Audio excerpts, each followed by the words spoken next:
Hey guys, it is Raph, and welcome back to Siren 101. I can't believe we're on episode 5 already.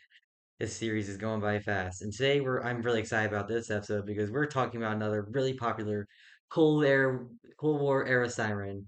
The Thunderbolt I talked about in the first episode, and that was the one of the most popular Cold War era sirens. But the next other popular one was the XT-22 series, being two T-22 and three T-22, which are those big sirens that had like 22 horns all around. You've probably seen them in movie stuff. You probably heard their sound before. We're gonna get right into it. One thing you probably any of the fans of the movie Twisters like I am knows that this siren actually appears at the end of the movie when they're in El Reno, Oklahoma. One thing that bothers me though is that when they show the siren, they're playing the audio of a wheeling siren, which is an electronic siren, not electromechanical like this one. But this is what a 2T22 actually is supposed to sound like.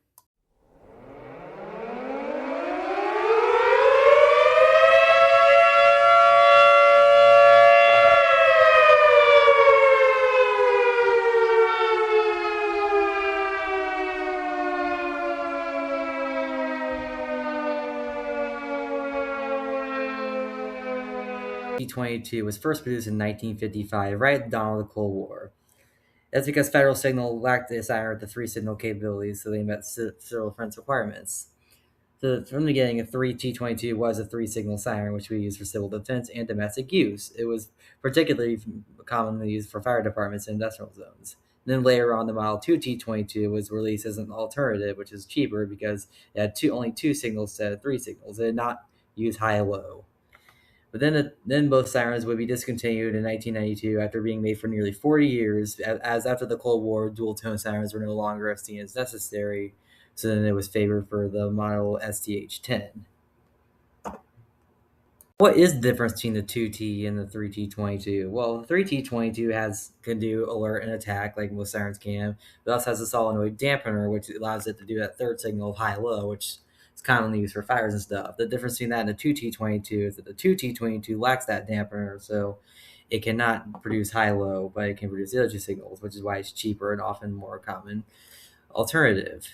Now, I recently went and visited a 2T-22 in real life in Barry, Illinois, and actually have a couple of photos in that. Please enjoy.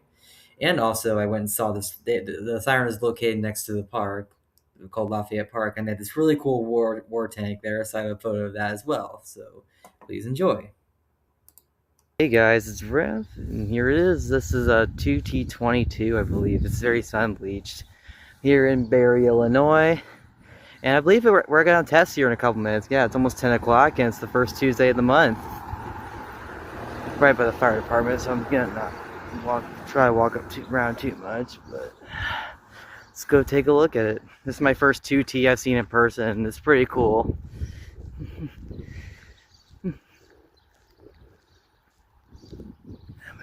Look at that. That's amazing. I wonder where the control box is. Oh, I wonder if the control box isn't even like inside. Yeah, it's probably inside the fire department. It's probably why, because I can see like kind of the pipe running inside.